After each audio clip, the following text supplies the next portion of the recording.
Help the government spy or face a fine? That's the dilemma that internet companies could face under proposed legislation. According to the reporting of the Washington Post newspaper, a government task force is pushing for a law that would pressure internet companies to let the government wiretap online communications. If companies like Gmail or Facebook don't go along with such a search order, they could face tens of thousands of dollars in fines. Supporters say law enforcement would still need a judge to sign off on the search. They say it's just like the current practice of tapping phone lines, updated for the digital age. But the critics say the proposal is a threat to online privacy and personal liberties. Let's take it to the judge. Fox News senior judicial analyst, Judge Andrew Napolitano. Is it a little bit of both? Well, I think it probably is a little bit of both. Look, there's two ways that the FBI can capture keystrokes on a computer. One is by calling the internet service provider and asking for a favor, basically persuading the internet service provider to let them tap in. Nobody will know about it, and the government will give you immunity if the person whose keystrokes we capture finds out you let us do that. This is what happened in the Bush administration until our colleagues in the media revealed this, and then the government stopped. The other way the FBI can get information is by going to a judge, presenting evidence of probable cause of crime. This is what the Fourth Amendment requires, getting an order from the judge. Both ways require the cooperation of the internet provider. In the first way, the provider has to say, all right, we'll let you in, we'll look the other way. In the second way, the provider has to come on over and we'll let you in. Both ways require the input of the service provider to connect the FBI to the internet, which the FBI says it can't do on its own. Now, what does the FBI want? The FBI wants to be able to connect to the internet without going to the service provider from its own FBI office, a switch that they can press when they want to capture the keystrokes on Shepard Smith or Jonathan Hunt or Andrew Napolitano's computer whenever they want. And that's the resistance they're getting from these internet service providers, and that's what this legislation, if enacted and signed by the president, would let them do. Is it the sense that this might happen? Because that doesn't sound very American, does it?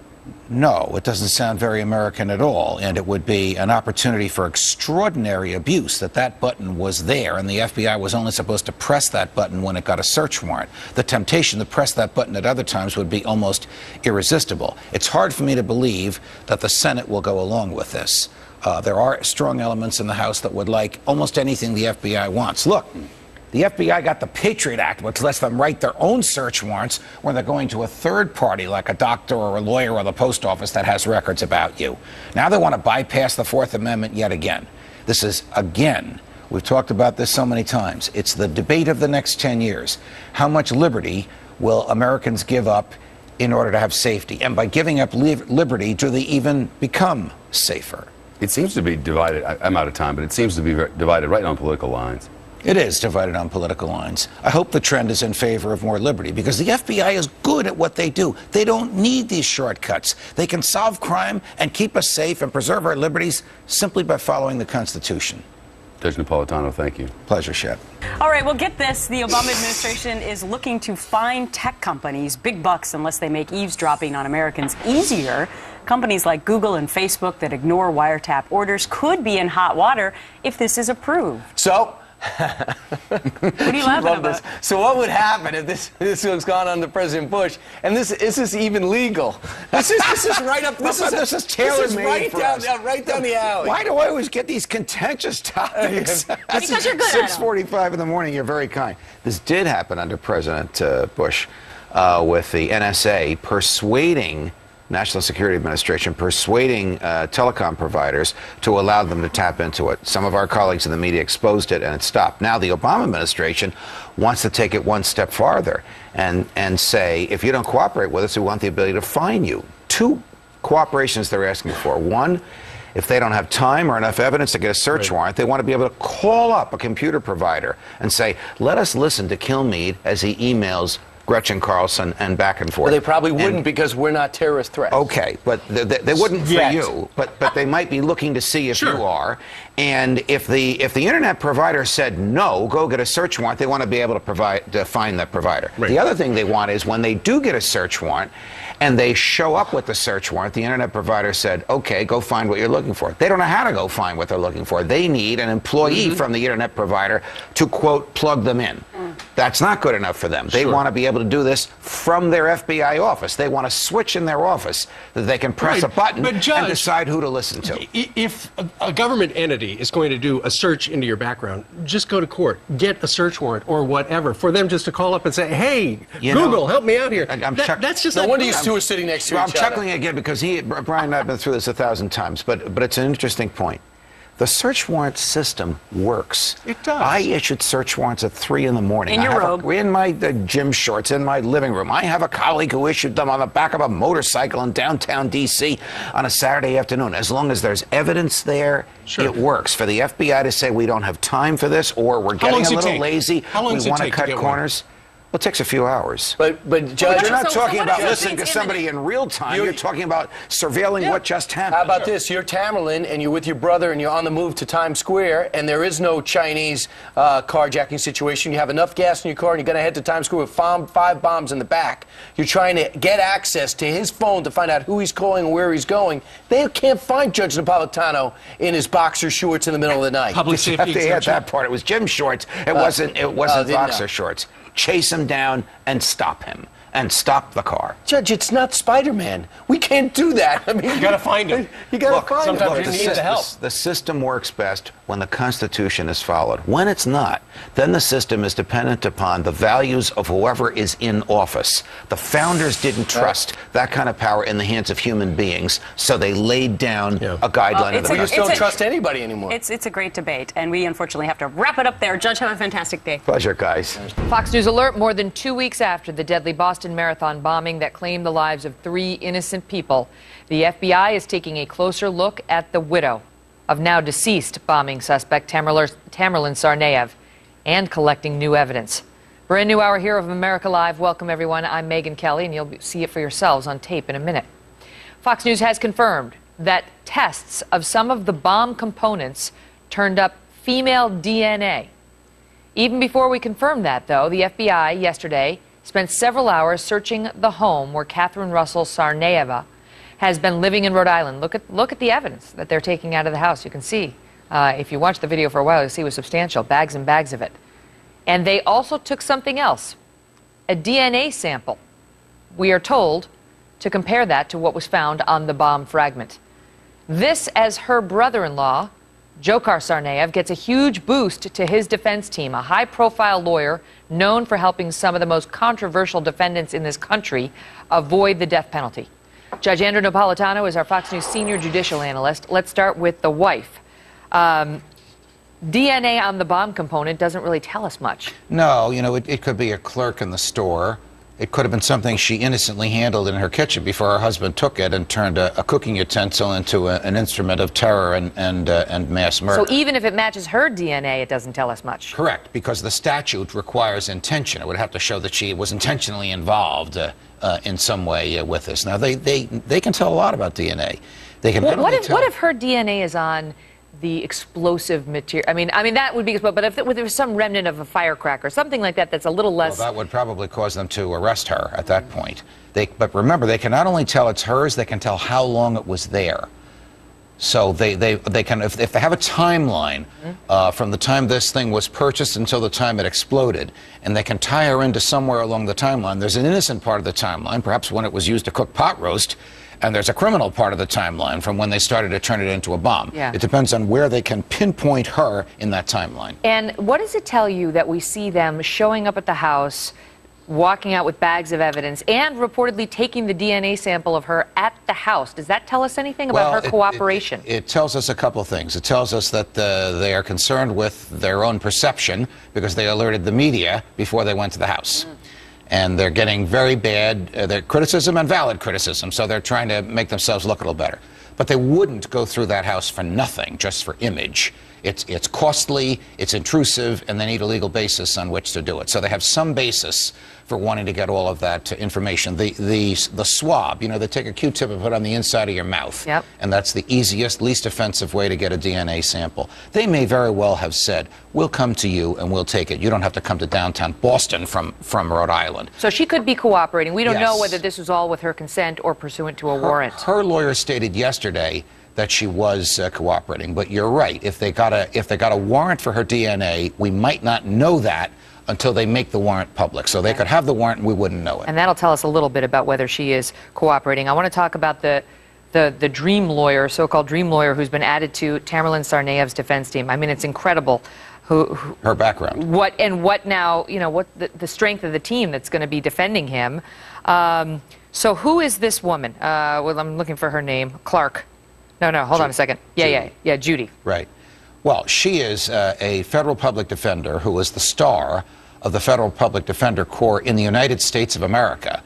And the federal public defenders will dispatch her to their highest profile death penalty cases, where she specializes in getting people whom the government says are monsters life terms in jail rather than execution. I say whom the government says are monsters because her track record is to negotiate a plea.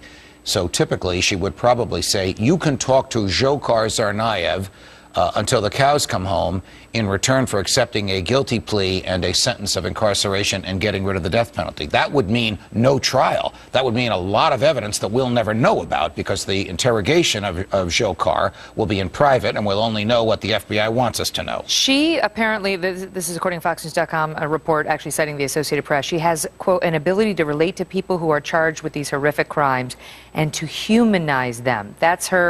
That is her key skill. And she's, Susan Smith, the woman who drowned her children. Right. Unabomber. Right. Jared Loughner, who shot Gabby Giffords. Well, the humanizing of him would only come into play if there's a jury trial.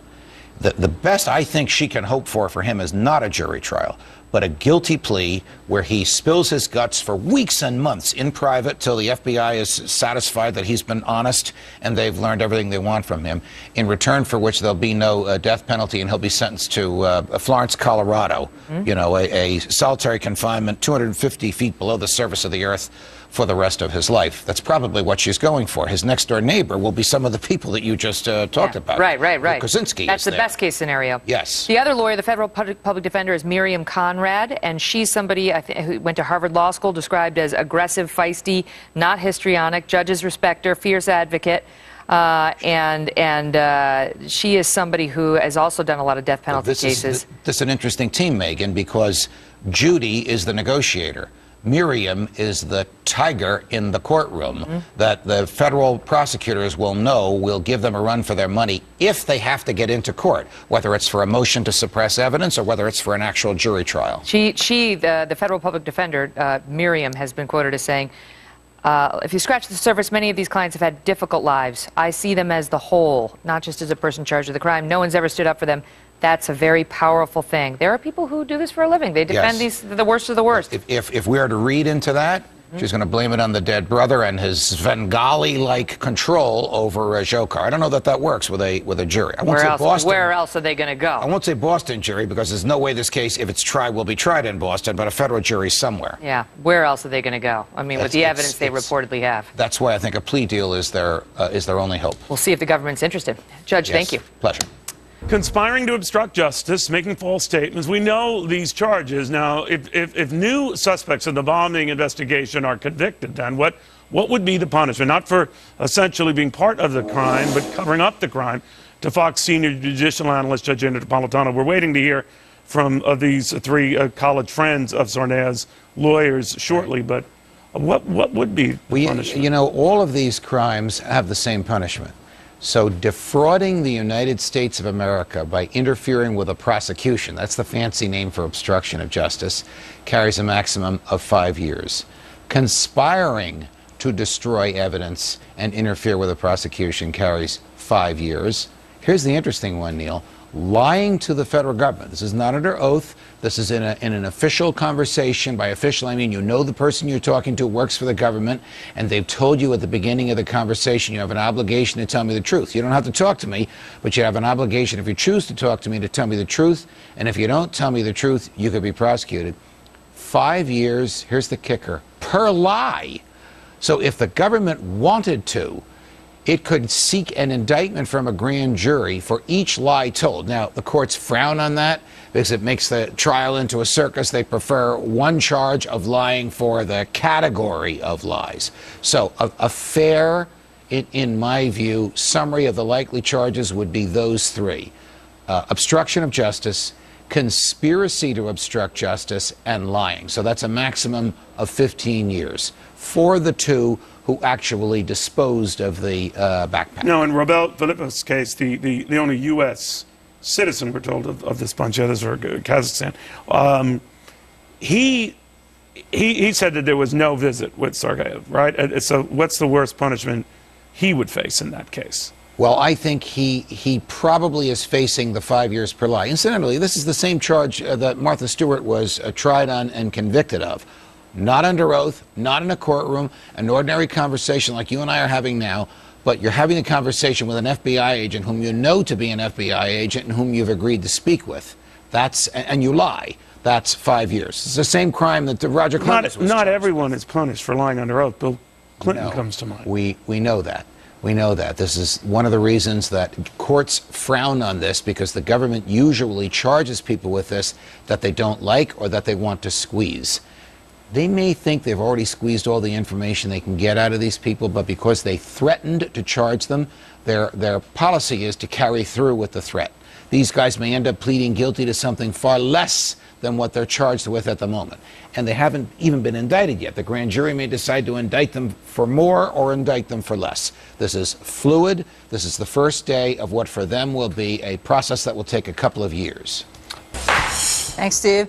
There's a major showdown shaping up in Washington over the Plan B morning after pill. The courts want to make it available for teenagers of all ages, while the FDA says that girls should be 15 years old in order to purchase it. And just last night, the President's Department of Justice filed an appeal, stepping right into the middle of all of this controversy. Now states are considering stepping in with their Plan B laws of their own. So joining us to sort all this out is Fox News senior judicial analyst Judge Andrew Napolitano. You never give me the easy ones, Allie. No, I'm giving you this controversial one. And I mean, I think it's safe to assume that the Constitution did not spell out how to deal with Plan B pill, but does it give us any guidance on this? Yes, great question. The Constitution keeps the power in the states to regulate for health, safety, welfare, and morality. The Constitution also has given Congress the power to regulate interstate commerce. So these two things are clashing. Congress set up the FDA, and the FDA, the Food and Drug Administration, decides what drugs we can take and who can take them. Okay. So the FDA says girls as young as 15 can take the morning after pill. The states regulating for health, safety, welfare, and morality say, well, this isn't right. We don't want to encourage 15-year-olds to have sex. We think they should be older. So you have the right of the state to protect the morality of young women versus the right of the FDA to decide who can take the drugs, and they're going to clash. And they're going to clash in a federal courtroom, and a federal judge will make this decision. Well, the most recent decision made by a judge was that the Plan B pill could be sold over the counter. So... And over the counter at any age. That is a very controversial decision, and that's the one, as you just indicated in the introduction to this segment, the Justice Department is going to appeal. Right. So you have you have lawyers for the federal government appealing this decision by this federal judge, saying you got to draw a line somewhere, and you have lawyers for the federal government saying to the states, you keep out, we'll decide. Okay, so how is this going to end up in terms of the states? Will it be a patchwork whereby every state makes its own decision about how Plan B should be disseminated and to whom? Well, that's, and you can see the curbs on contraception right there on the screen. That's how the states would like it. But it ultimately will be up to the Supreme Court. Is there one size fits all declared by the FDA, no matter what the states want, no matter what the level of morality or need for education is, or can this be done by state because the Constitution keeps to the states, retains to the states the power to make these decisions. That decision, that dilemma will be decided by the Supreme Court. So that's your new friend, Justice Antonin Scalia, with whom you had dinner on Saturday night. I'm so jealous. At the Correspondents' We'll have to weigh dinner, in on this. Mostly we talked about you, and we took a picture that I can show you later. I want to see that picture, Fantastic. Allie. Great to see you, Judge. Thanks so much for the information. So let's take this to the judge. Fox News senior judicial analyst, Judge Andrew Napolitano, is here with us now. It was a long, long trial, so that they've taken more than a day to look through it isn't all that surprising. No, it wouldn't be surprising at all. This thing went on for months and months. Shep, she was on the witness stand being cross-examined for 3 weeks. That is unheard of in the modern era. It may have been a mistake by the prosecutor. He may have wanted the jury to see her with all of her warts and all of her flaws and all of her backpedaling. But there's a tremendous amount of evidence for them to go through. I think that Dan Springer's observations of what people in the courthouse are thinking are essentially correct. The evidence of guilt is overwhelming. It's simply a question of whether or not they believe the defendant that she was A, abused, and B, so egregiously abused that C, she thought she had to kill him to save her own life. It's a bit of a stretch. I've seen it work. We'll see if it happens here. I've seen it work too, but normally when it works, there's evidence, physical evidence, or there is testimony from others who were either aware of said abuse or had been complained to about it by the victim of the abuse. Yes, and there is also, in these abuse cases, a spontaneity of killing, not the type of planning and plotting that we saw here. A lot of planning and plotting that went on, stealing their grandfather's gun, and all of that stuff, which normally does not happen in a battered person syndrome case where you just have had enough and you explode. The judge is with us again, Fox News senior judicial analyst, Judge Andrew Napolitano. What do you think this is? This is a difficult case for the prosecution because the prosecution's own expert witnesses were not able to say with any degree of medical probability that these babies survived the abortion. So if you look at this strictly in legal terms, the government has a difficult case to prove. If you look at it in moral terms, you say to yourself, how is it that he could kill these babies beyond 24 weeks in the womb legally, but if he killed them outside the womb after they survived the abortion, it would be considered murder? There's something wrong with our society and something wrong with our laws that would permit that. That's what this is about in bigger picture. That's what it's about in bigger picture, and it has become that after criticism of the media for not covering it was reacted to by all this coverage that we're now giving it. So this case is going to be with us for a long time to come. Whatever the outcome, it will either embolden abortion providers to go in the direction that this doctor went, or it will embolden the pro-life forces to try and get prosecutors to prosecute more doctors who go in the direction. You think this might embolden abortion providers? I do. If this doctor did what the government says he did, and he walks free, he's in jail now. If he walks out of the courtroom free, this will encourage other providers to behave as he behaved. But it's not an easy case for the government to prove. All right, so we're standing by for a couple of verdicts. Judge, yes, thank you. You're welcome. Amanda Berry has been found. She was abducted when she was 17 years old. Then you have Gina DeJesus found, abducted when she was 14. And then you have Michelle Wright, who is now 30, abducted when she was 19. Many people thought she was just simply a runaway. Her mom has been looking for her really with not a lot of help because they thought it was a custody battle, that she lost custody of her son, and they thought, oh, she just disappeared. Not so. She's apparently been in this house with these other women for more than 10 years. And you know what? They had linked the two girls screen left together, Amanda and Gina. You know, they both disappeared within a 5-block area. They never made the connection to Michelle Knight until last night. This right now is Fox News senior judicial analyst, Judge Andrew Napolitano. Where do you want to start here? Well, we'll start with some basics. Even though the crime occurred 10 years ago, it's what's called a continuing crime. So the statute of limitations doesn't start to tick until this morning when the crime ended. So there's no issue that, this is more than 10 years after they were abducted, because the abduction continued until they were released. Secondly, the neighbors have a right to remain silent. Anybody who knows about this has a right to remain silent, but you wonder if there's a point where silence approaches complicity, where natural human curiosity would say, what the heck is going on? Why are the shades down? Why are they never out the front door? Why are those enter the back door? Yes, exactly. Now, it is not a crime to fail to articulate what you just did, Brian. You wonder what the police knew or ought to have known, because they knew to arrest these two guys immediately, as soon as the girls were released. So they obviously had some suspicion, and they obviously had some evidence, but not enough until this morning. Is that true, Judge, that they had suspicion? Or if you get the one brother who lived there and owned the house, and he turns around and just says, yeah, my two brothers were in there too, I mean, you can just pick somebody up like that? Yes. It's reasonable that what's called an excited utterance, somebody saying something that's probably true, they didn't think about ahead of time, under the stress of arrest. I didn't do it, but my brothers did. Or I knew about it and my brothers were really involved. And that's enough for the police to arrest right then and there. It makes you wonder, who else knew about this? Was there a conspiracy of silence? And that's something the police are going to have to look at now, because if there was a conspiracy of silence, it aided the crime. It lengthened the time and the oppressive conditions of confinement. Because we don't know, did one of these three brothers allegedly do all the abductions?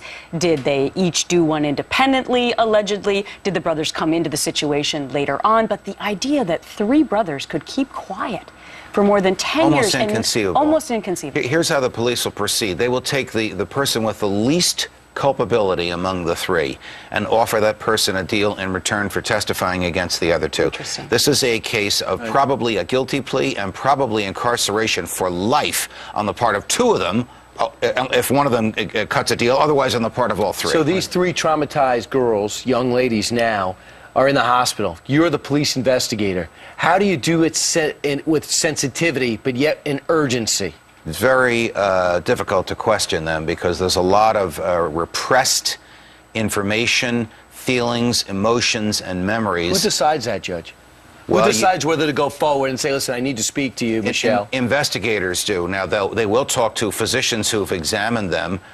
Cleveland's a big city. They probably have very experienced investigators who, though they may not have confronted something like this, are familiar with traumatized victims and how to get information out in a timely manner without adding to the trauma. But you have 10 years worth of information to come out of these three women. And you got to figure they're starting to tell their stories to the cops this morning. I would think so, and I would hope so. All right, Judge Napolitano, thank you very much. Of course, guys. Joining me now with more is Judge Andrew Napolitano. He's our Fox News senior judicial analyst, and already people are asking, because we get frustrated in these situations, we want to blame people. That's human nature. Yeah. The police say the three men we have to blame were just on the screen in those ridiculous mugshots.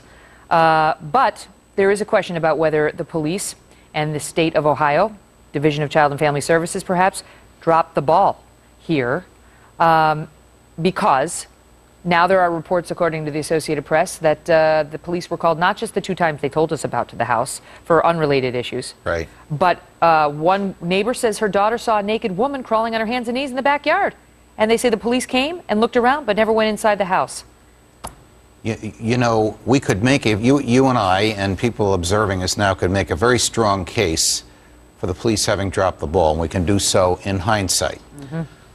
We could also make a strong case against agencies of the Ohio state government having dropped the ball, and three innocent people, a fourth because of the child, the baby, having suffered egregiously as a result of this. Mm-hmm. But the public policy of Ohio and of all 50 states prohibits suing law enforcement because it didn't do its job. Now, if a cop punches you in the nose because he doesn't like what you say, of course you can sue the cop and you can sue the police department that employs him. But the failure of the police... Because it's an intentional act. Yes, yes, because it's a discretionary act on his part. He chose to do it. But protecting the public is not a discretionary act. The police are obliged to do it. They are immune from decisions made for protecting the public. Stated differently, their failure to assure your safety or their failure to catch the bad guy cannot form a basis for a lawsuit against them, even if you've suffered exquisitely as a result of those failures. Is it anyone's responsibility other than the police to go look for missing children? Because these women, 2 out of the 3, were children when they were first abducted. Well, yes. However, the government of Ohio treated this as runaways, not as which is a problem. Kidnapping, which That's is a problem. Very serious problem. Before I get you to comment on that, I want to show the viewers what John Walsh, who of course lost his little boy Adam in a kidnapping where he was murdered. Little Adam was. He commented on this. He knows this case because they profiled it many times on America's Most Wanted. He told Martha McCallum this earlier today. Amanda Berry's mother, before she died, and we profiled this girl 3 times, was saying, I'm absolutely incensed that in the beginning police listed her as a runaway. And Gina DeJesus' parents still to this day cannot understand why she wasn't an Amber Alert. I say you're literally, by your assumption that this woman is a runaway, even though all the evidence suggests she's not, you're signing her death warrant by not looking for her. And I don't really think anybody was looking for Michelle Knight except her parents or her mother. Because they said that the woman who was an adult, Michelle, they said, oh, she's a runaway. And the parent family said, no, but the police convinced them, yes. I think John Walsh is probably right. First, he's a very smart guy. And second, because of his own family tragedy, he's the country's expert on this type of stuff. Abuse of children, criminal abuse of children. But the state of Ohio, like all states, has taken the position that we don't want police to be sued. Look, there's a growing body of belief. It's still a minority, but a growing body of belief that police would actually be fairer and more efficient if they had to answer for their misdeeds, but that is not yet the law. But that's really, if we hold the police responsible, we're really holding the people of Ohio, of Cleveland, responsible, because they don't have their own fund. I mean, it's the taxpayers' dollar that would pay out such a They may have judgment. insurance for this, but insurance would be very difficult to get and very expensive. What about the police? I mean, I don't know what kind of assets these Castro. They have I mean, the house is in foreclosure, Right. which raises interesting questions. I mean, Yes. why? I mean, if it was in foreclosure, was this just a matter of time before somebody showed up and he got found out? Well, when the bank puts a property in foreclosure, the bank has an obligation to inspect the property. So we don't know. We just learned from Trace Gallagher that it was in foreclosure. How long was it in foreclosure? Was it last week or was it 3 or 4 years ago? Uninspected, unreviewed, with a dungeon existing in the basement. And what about the little girl, 6 years old, Judge? We don't know how she was born. Obviously, she was born while Amanda was in captivity. She was in captivity for 10 years, and the child is 6. But we have no reason right now to believe they ever left this house or let Amanda give birth to that child in a hospital.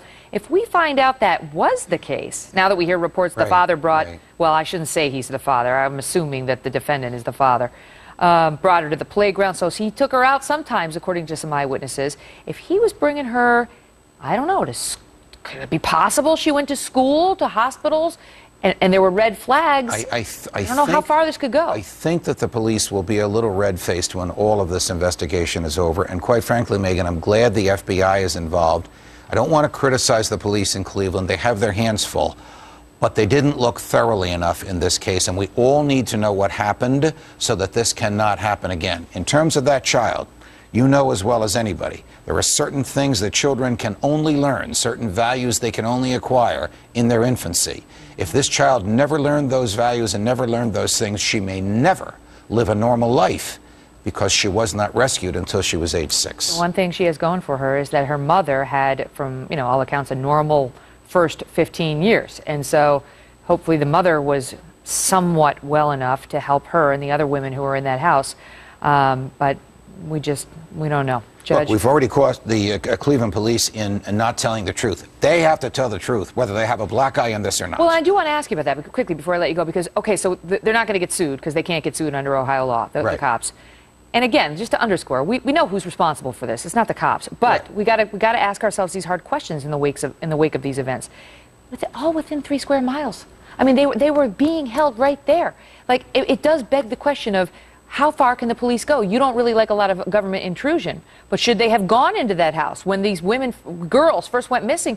Could they have said, "I would like to look inside. I would like to check your basement"? Even I, the House Fox libertarian and former judge, would say a child naked crawling in the backyard is sufficient to knock on that door and go in and see what's going on. And they didn't.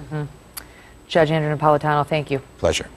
The Benghazi whistleblowers say some of our leaders are lying, so now what? How do we determine who's telling the truth and what happens to them? Joining us right now to weigh in is Fox News senior judicial analyst Judge Andrew Napolitano. Judge, good morning to you. Steve, good morning. You know, a lot of people are talking about Hillary Clinton appeared before Congress.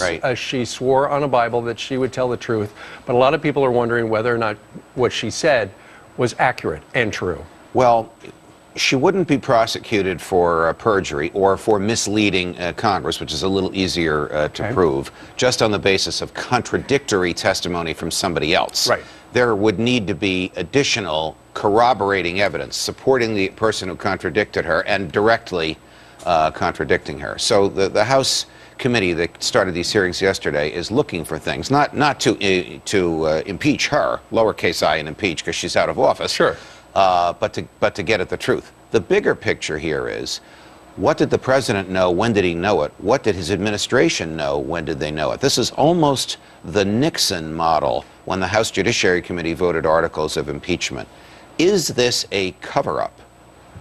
Is this an interference with a criminal investigation orchestrated by the White House for political purposes? In the Watergate case, it was a third-rate break-in, figuratively and literally. In this case, it affects profound national security interests and the deaths of 4 innocent Americans. When you're talking cover-up, you're not simply talking about Susan Rice, who went out on those talk shows and lied to the American people about what happened. No, I am talking about that, but I'm also talking about other things that the witnesses talked about yesterday, like stand down. What do you mean stand down? They're invading the place. Right.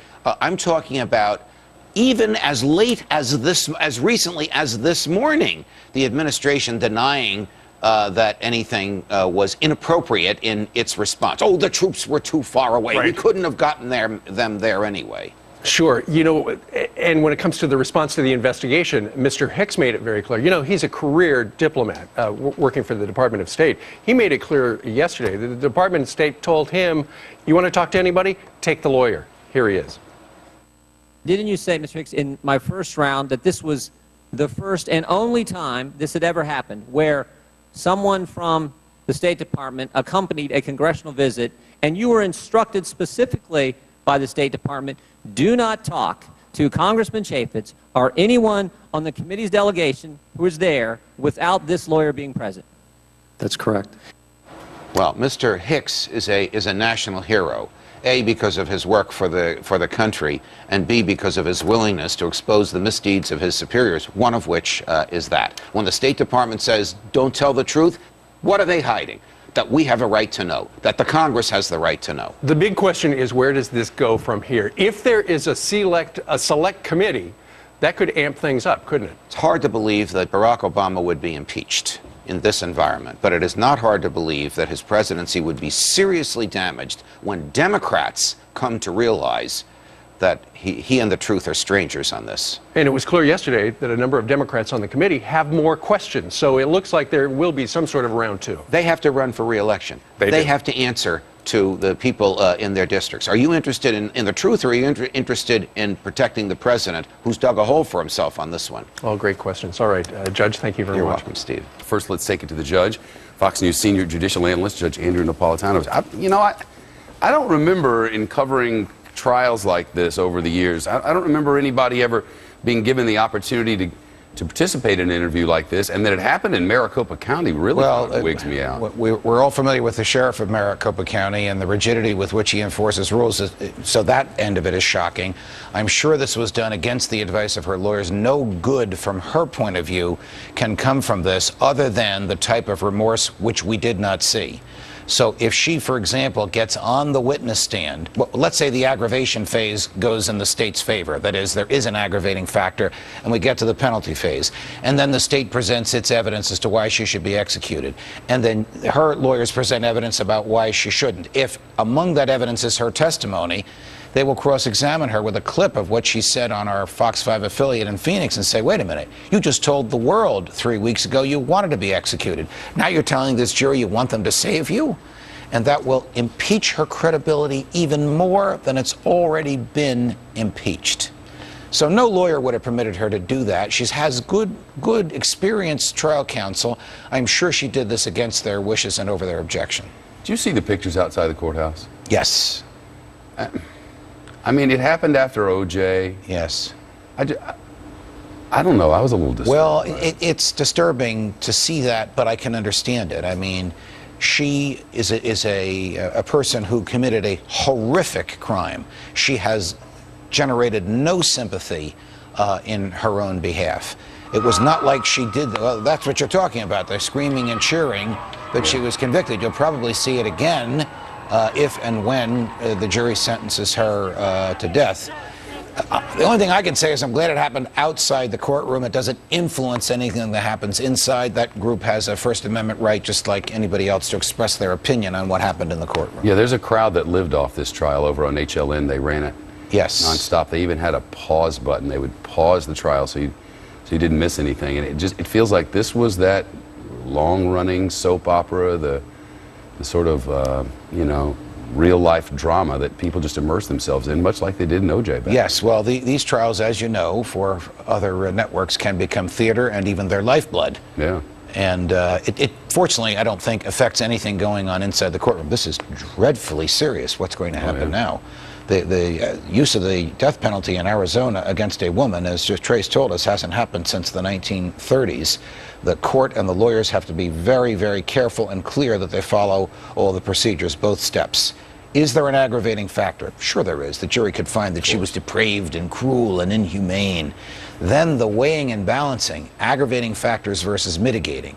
Aggravating factors are the bad things. Mitigating factors are good things about her.